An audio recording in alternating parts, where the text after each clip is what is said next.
Joe Biden admitting during the ABC town hall that his support for the 1994 crime bill was a, quote, mistake. Was it a mistake to support it? Yes, it was. But here's where the mistake came. The mistake came in terms of what the states did locally.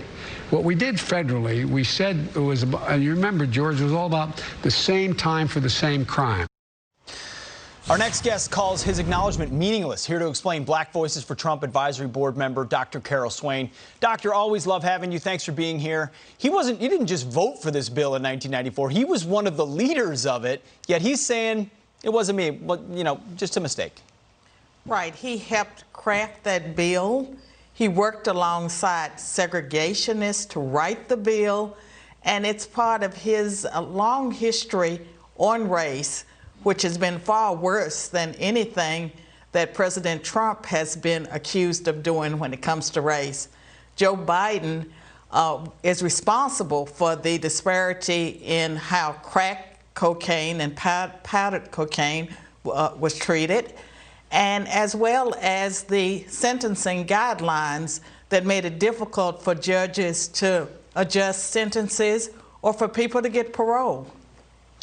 Help me out here, because his answer was confusing. He basically said, well, the states messed it up. Well, the Biden campaign tried to clarify what Joe Biden was saying because none of us could make sense of it.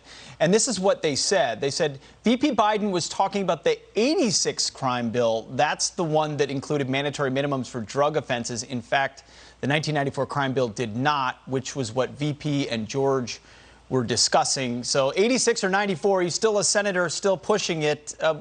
What are they trying to explain away here?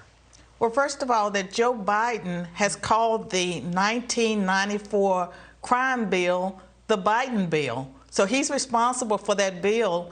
And as part of that bill, people that were convicted of crimes had to serve 85% of their sentence. And so it did make it more difficult for people to be paroled, and it also pushed the buildings of more and more prisons. And so when you build prisons, you have to fill them up. They were filled up for the most part with racial and ethnic minorities, black men and women. And these are the people that the Democrats are saying, trust me, trust me. And President Trump's First Step Act passed in 2018. That was the correction. So Joe Biden is a bit late. He's always late. And he can't excuse away or explain away his involvement. It's the Biden crime bill. Yeah, it's his record. Absolutely. Right. Doctor, I have to ask you about this second story. You know about what happens in academia when it comes to the proliferation of bad ideas often. The University of Minnesota has now started a 12-step program on recovering from whiteness. It's in the Minnesota School of Social Work. There's 12 steps. Here's 4 of them, and we got to get your take on this. We picked just 4, not to go through all 12. Acknowledge how white supremacist teachings are integrated into our minds. Step 5, confess mistakes and failing. Step 6, deconstruct previous ways of knowing.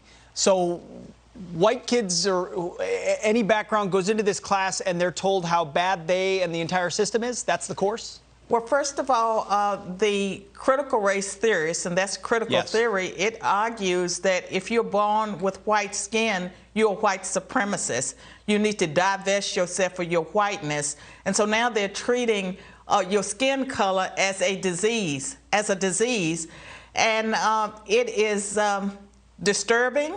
And I think it's probably a violation of the Equal Protection Clause of the 14th Amendment. And the discrimination that's taking place now under this social justice, I believe that people need to push back against it, regardless of your race, whether you're white, black, Asian, whatever. This is not good. This is un-American. We have to stand up to it. It's not acceptable to shame young white kids. If it's wrong to do to black youth, it's also wrong to do to white youth and white adults. And for people that are going along with it, you're wrong. You need to stand up to it.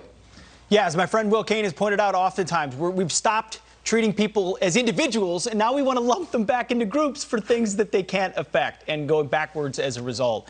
Dr. Carol Swain, thank you so much for your insight on this. We appreciate it. you.